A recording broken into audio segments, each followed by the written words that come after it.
say he from the Bronx. He from the Bronx. I know this. I was really born in Harlem. My hospital was in Harlem. Okay, there. I didn't know that. I thought my sister was born in Bronx, Lebanon, but I was born in a hospital in Bronx, Lebanon.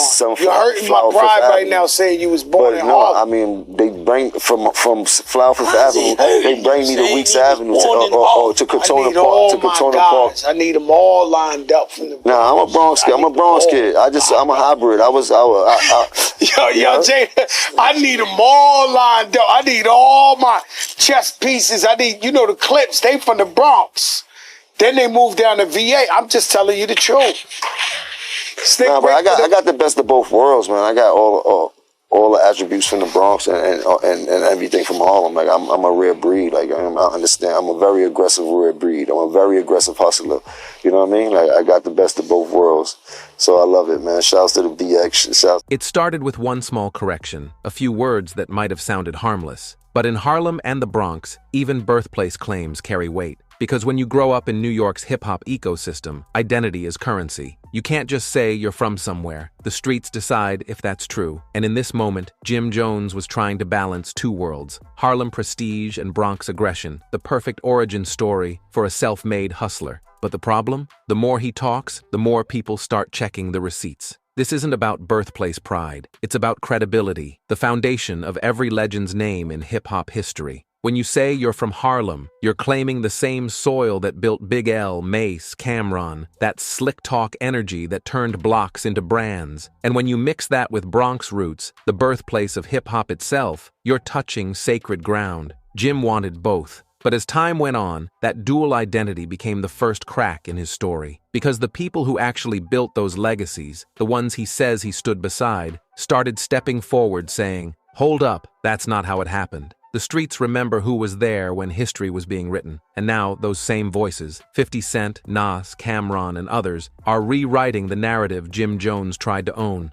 Because when your story depends on exaggeration, eventually the truth shows up to collect. And this was the moment that truth started knocking. The truth started knocking, and once it didn't stop. What began as a small argument over birthplace opened a door that led straight into the core of Jim Jones's mythology. Because in hip-hop, your origin story is everything. It's the foundation your whole legend stands on. And when that foundation starts to crack, people start looking closer at the walls you built on top of it. For years, Jim sold himself as the heartbeat of Harlem's Renaissance, the street general who moved like a boss and talked like a visionary, the man who carried Dipset when no one else could. But as more interviews surfaced, the people who actually lived those years started speaking up calmly, confidently, and their stories didn't match the script Jim had been telling. Cameron, the architect of the diplomat movement, didn't waste time arguing. He never had to. He just told the truth. Dipset was already alive before Jim showed up. The blueprint existed. Big L's legacy, Children of the Corn, Mace, Bloodshed, Herb McGruff. That Harlem pipeline was already flowing heavy. Cam didn't need someone to build it. He needed someone who believed in it.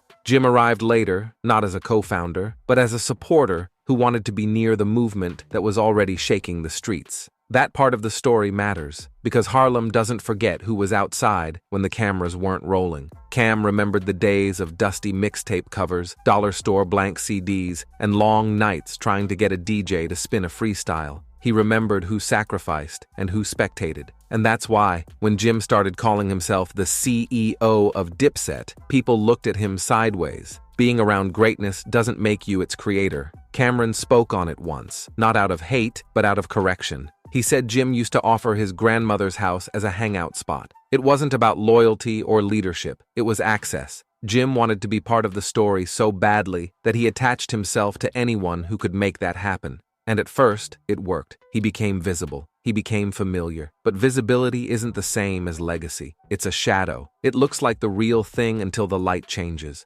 When Jim began taking credit for love and hip-hop, that shadow started to blur again. He told the world the show was his brainchild, that he and Chrissy were the spark behind one of reality TV's biggest franchises. And to the casual listener, it sounded believable. Jim had always been animated. He could sell an idea with pure charisma. But the paperwork, the real silent witness, told a different story. Mona Scott Young's name was there, stamped across every document, every credit line. Jim's wasn't. He might have pitched the idea in conversation, but conversations don't build empires. Contracts do, and his name wasn't on any of them. That's the pattern people started to see. Big claims, small evidence. He'd talk about being the reason Dipset blew up, the reason love and hip-hop existed, the reason Harlem stayed relevant, but every time someone fact-checked it, the story shrank a little. The legend kept losing air. Still, Jim doubled down. He spoke louder. He said he carried Dipset musically, that his catalog was platinum and his influence unmatched. He even went as far as comparing himself to Nas, one of the most respected lyricists to ever touch a mic. But hip-hop fans don't run on emotion alone. They run on numbers, memory, and receipts. Nas has decades of consistent greatness, 27 charting projects, 6 number ones,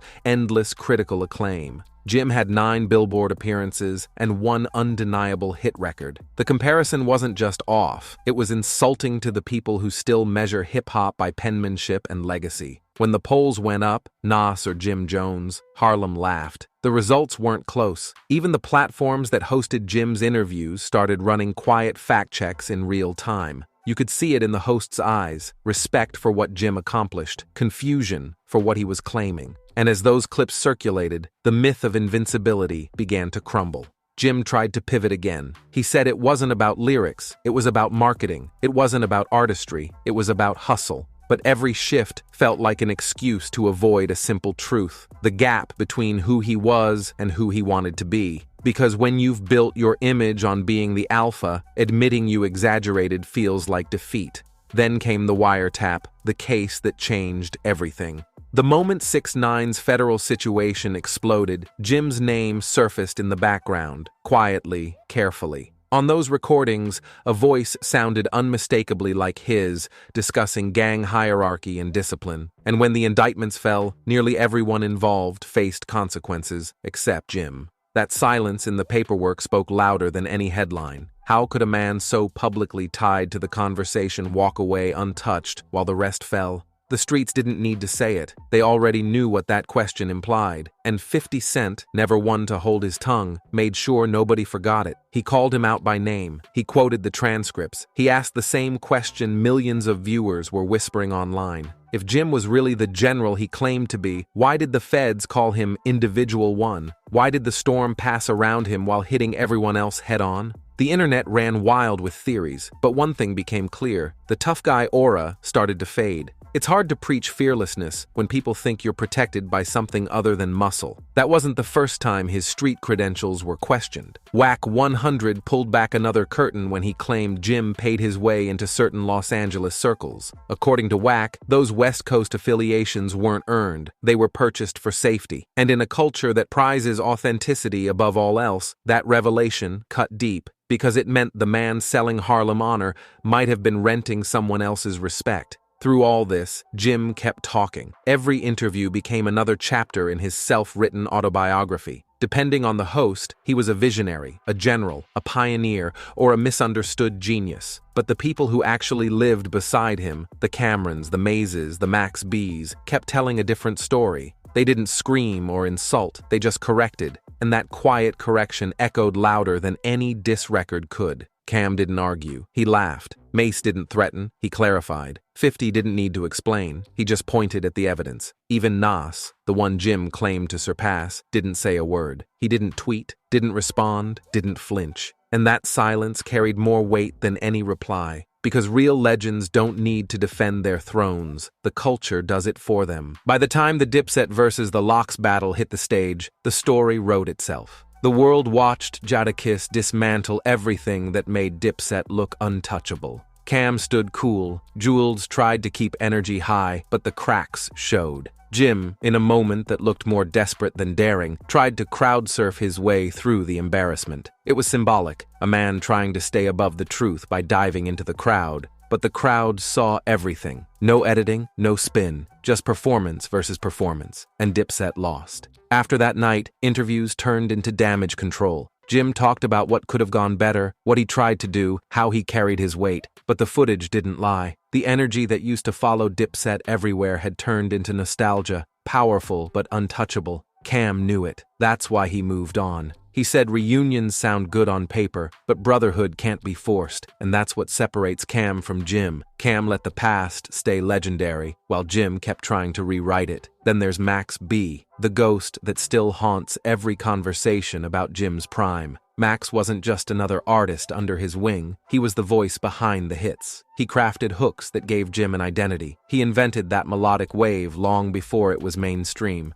And when Max went away, that wave crashed. Because you can't duplicate authenticity once the source is gone. When Max called Jim out for abandoning him, Harlem listened. Not because they loved drama, but because the timeline lined up. Max was sitting behind bars, Jim was sitting in interviews pretending everything was good. Years later, when Jim admitted he could have done more, it was too late. The culture had already decided who told the truth. Stack Bundles' death cut even deeper. That kid had next written all over him. Charisma, hunger, vision. And when he passed, everyone expected Jim to keep the flame alive. He didn't. The Bird Gang momentum faded, and so did Stack's public legacy. People noticed. They started connecting dots. Promises made, loyalty preached, actions missing. It wasn't hate, it was pattern recognition. Every time someone helped Jim rise, they eventually fell out or fell away. Max, Stack, Cam, even label partners, the same outcome, different reasons. The relationships that built his story became proof of its weakness, because true leaders leave loyalty behind them, not casualties.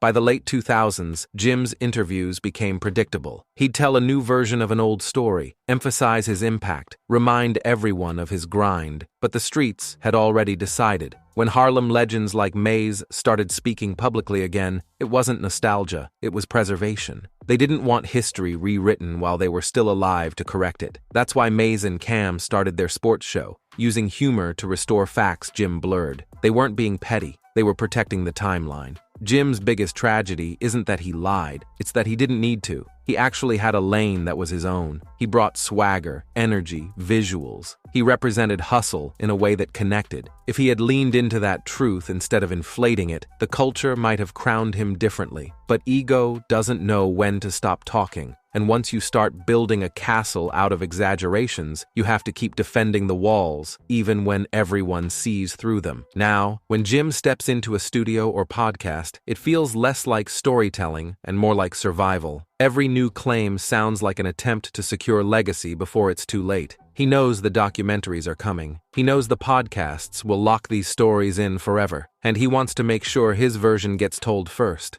But the problem with history is, it only remembers the truth that can be verified, and the legends around him are still alive to verify it. That's why every correction from Cam, every laugh from 50, every silence from Nas hits so hard. It reminds people where the real power sits. It's not in interviews or headlines, it's in contribution, the work that can't be denied even decades later. And maybe that's the part Jim never understood. You don't become a legend by saying you are one. You become a legend when everyone else agrees without you having to speak. The irony is, Jim could have been remembered as the ultimate hustler who helped shape a generation's style. Instead, he's remembered as the guy who wouldn't stop trying to convince people he was more than that. And the harder he pushes that narrative, the smaller it looks next to the giants he keeps name-dropping. Still, there's something almost tragic about it. A man chasing validation from the same culture that already gave him a lane. He had it, but it wasn't enough. And now, each time he opens his mouth, that lane gets narrower. Because once the myth collapses, all that's left is the man. And Harlem, Bronx, hip-hop, they've all seen enough men lose themselves chasing myths. So when the next interview drops and Jim starts rewriting again, just remember this moment, when the truth finally caught up. When every legend he mentioned stood silently behind the facts. When history stopped being a story he could control and became the mirror he couldn't avoid. And don't go anywhere. Click the next video you see on your screen for even more juicy celebrity chaos, betrayals, and stories Hollywood doesn't want you to know. See you in the next one.